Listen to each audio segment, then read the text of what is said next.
Allora, questo è un motore endotermico rotativo, si differenzia da tutti gli altri motori a scoppio per avere la caratteristica che è l'unico motore al mondo che ha l'albero fisso. In poche parole, il movimento viene creato dal rotore che, ruotando attorno alla sua carcassa, crea la movimentazione dei pistoni su questo albero che è al centro.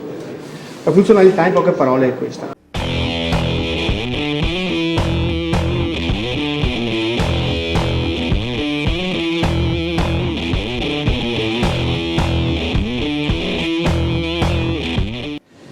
E questo qua invece è nata dall'idea di mio padre pulendo un cuscinetto.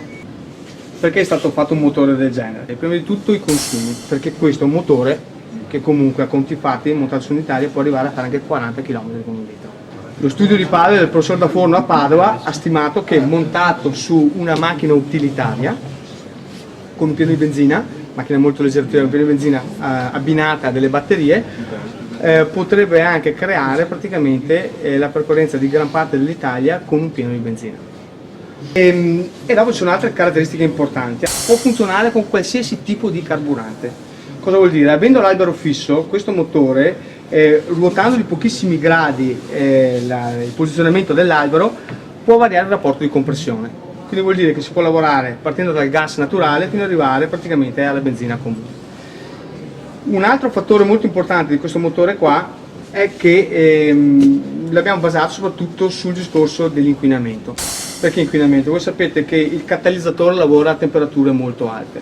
Purtroppo nelle macchine il catalizzatore è posto su un punto dell'autovettura o della motocicletta dove volete metterlo, che è distante dalla fuoriuscita dei gas a livello di cilindri e pistoni, no?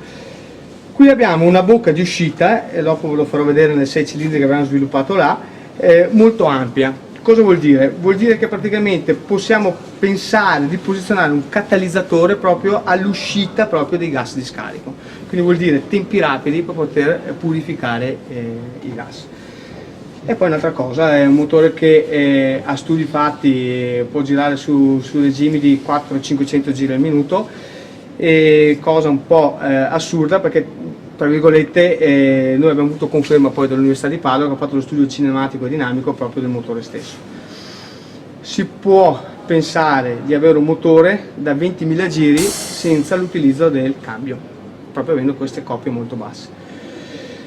E poi lo vedete, questo è un 750, no, questo è un 1000, l'altro è il 750, questo è un 1000, 4 cilindri e il motore è tutto qua.